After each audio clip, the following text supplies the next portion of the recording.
ওই আর গঞ্জাম করে না দাদা ওই যাও ওই আল্লাহ যাও ওই যাও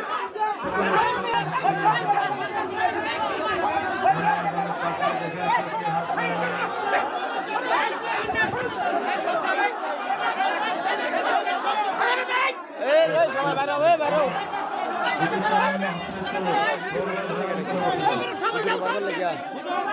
হ্যাঁ কি জানি ভক্তারে জানি কি কইছে বিএনপি নেতারে আরে জানি কইলো বুঝলাম না আমরা তো হই কিনে যাইলাম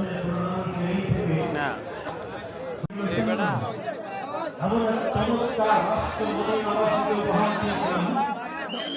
এই রাষ্ট্রের মানুষগুলো দরজা খোলা রেখে